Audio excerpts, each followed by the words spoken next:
What's up, YouTube? Welcome back to our channel, Meet the Teats. My name is Melissa, and thank you so much for clicking on this video. If you are new here, welcome to our channel. Be sure you hit that subscribe button, hit that notification bell as well so you don't miss any of our uploads. And if you've been rocking with us for a while, what's up and welcome back to the channel. All right, in today's video, in today's Faith Driven Friday, you guys, we are going to be talking about how you invest your time, your money, your resources, and the gifts that God has given you. We're going to talk about it today. And honestly, this video may sting a little bit. It may be all up in your face, okay, because I'm coming for you. All right, but I pray that this video will convict you. It will allow you to think a little bit and make some changes in your life. All right, so let's go ahead and get into this video.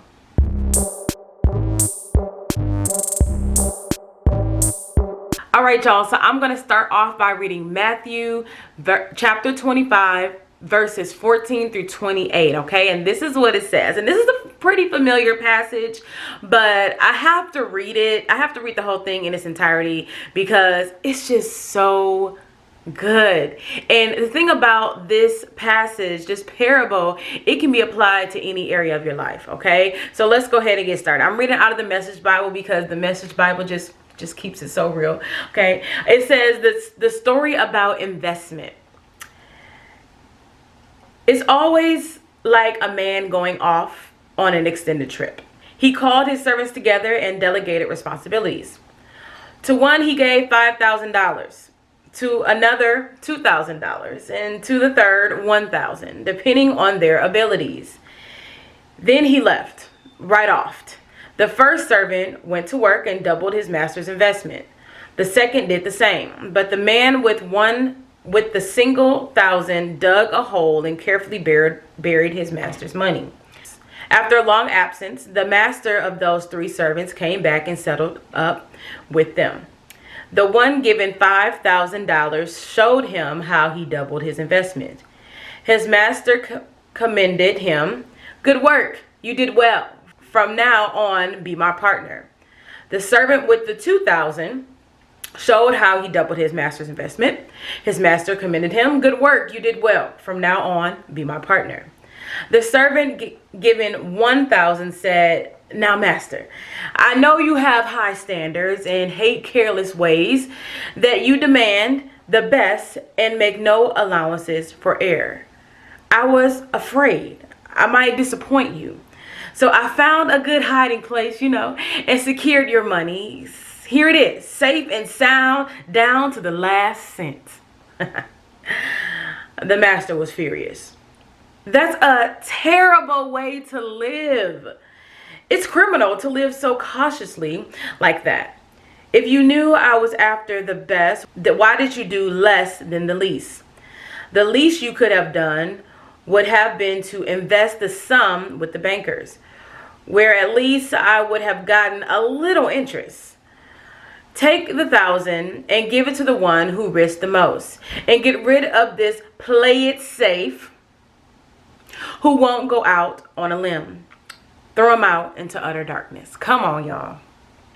Okay, this passage is very familiar, and it's about three guys who were given money, talents is what they call in the other versions, talents, to invest. The guy with the most, he invested, boom, doubled his cash. The guy with the second most doubled it, invested, doubled his cash. Now the third guy said, "You know what? I know my master. He's pretty harsh. I'm gonna play it safe. I'm gonna make sure I bury it, forget about it, do what I was gonna do with other things that I got going on, and just bury the gift, the investment, the time, the talents, everything that master has invested in me. Well, I'm gonna just bury it, okay, and give it back the way he gave it to me." Now, in this video, you guys, I'm going to get in your business a little bit, okay? I'm going to challenge you to think deeper about how you are investing what God has given you. Now, I'm not just talking about money, okay? I'm talking about how are you investing your time? How are you investing the gifts, the talents, the resources that God has put in you, that God has given you, those ideas, those God-given ideas? How are you investing those times? Now, which of the three guys do you mostly identify with? Do you mostly identify with the first two? Or do you mostly identify with the last guy? Now, let's not get it twisted. Okay, 10,000 compared to 1,000. I mean, that's a big difference. But let's not get hung up on someone else or the first two guys having more than the last guy. Because it doesn't matter how much talent, it doesn't matter how much resources or how much money God has given you. What matters is what you do with it. There's been many times where I have been like the last guy, the guy who had $1,000 and did nothing with it. He actually buried it because he was afraid. I've been like that guy before, where I sat on different ideas that God has given me and I did nothing about them. Let's just take this YouTube channel, for instance. I mean, I have been talking about starting a YouTube channel for years. I mean, years before I actually pressed record for the first time. And I remember honestly sitting in my dorm room, okay, watching YouTube, saying, you know what, I can do this. Like, I can be in front of a camera, I can captivate an audience, I can have all these things, and I can do all these things because God has given me something to say to the people. But I mean, I think I started my YouTube channel a little over 2 years ago. There was a lot of time that I could have been investing in the idea that God has given me. But instead, I sat there and did nothing because I was afraid. I came up with excuses. Things like, who's going to want to hear what I have to say? No one's going to listen to me. I'm just little old Melissa living in this little old dorm. Who's going to care what I have to say? But who knows what could have happened, how my dream could have doubled and tripled if I would have started when God planted that idea in me. I don't know what it is for you. I really don't, okay? It may be that God-given idea. It may be that book. It may be that product that you need to produce. It may be just investing time in your children. I don't know. But whatever that may be, don't be like that last guy in the group who hid his talents, who hid his resources, who hid his gifts in the sand. But be more like the first two guys who took it to people who could do something about it and end up doubling the profit. And the master was well pleased. Now, God will be pleased with you if you take what he has given you, your gifts, your talents, and use them for his glory. Oh, he will be so pleased with you. And you have to think about this too. Our life is not even our own, okay? It's literally a gift from God. So how do we even have the audacity to say, well, I'm going to bury the gifts, the talents that God has given me, the resources, the ideas, and I'm just going to, do my own thing.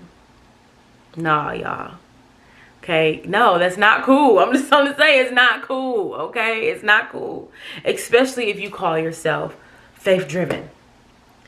Now, part of being faith-driven is to step out and do that thing, to pursue that idea, even if people may say that's crazy, or they may say get a real job, or whatever they may say. Okay, when you are doing what God has called you to do, okay, he will make a way for you. So I want to ask you guys a question. Would God be pleased on how you are investing your time, your money, your resources, and your talents? Would he be pleased? Would he say, good and faithful servant, I am well pleased? Would he say that? You have to seriously ask yourself that question. In my devotional time, as I was preparing for this Faith Driven Friday, I asked myself that question. I asked the Lord, show me areas in my life that I can be doing more to invest in time, invest in money, resources, and ideas. Show me, Lord, where I can do better. And if you feel like, Melissa, I do invest my time, my resources, my ideas, and you want to share how you're doing that, leave a comment down below, because your comment can encourage someone else and say, you know what? Oh yeah, I could do that more. And that may encourage someone else to do the same thing. So leave a comment below, you guys, on how you are investing what God has given you. So thank you so much. Thank you so much for watching this video. I hope that it blessed you. And make sure you subscribe. You give this video a thumbs up. It really helps our channel out when you guys give us thumbs up. And make sure you share this video with someone you believe needs to hear it. Okay? So thank you again for watching, and I'll see y'all on the next one. Peace.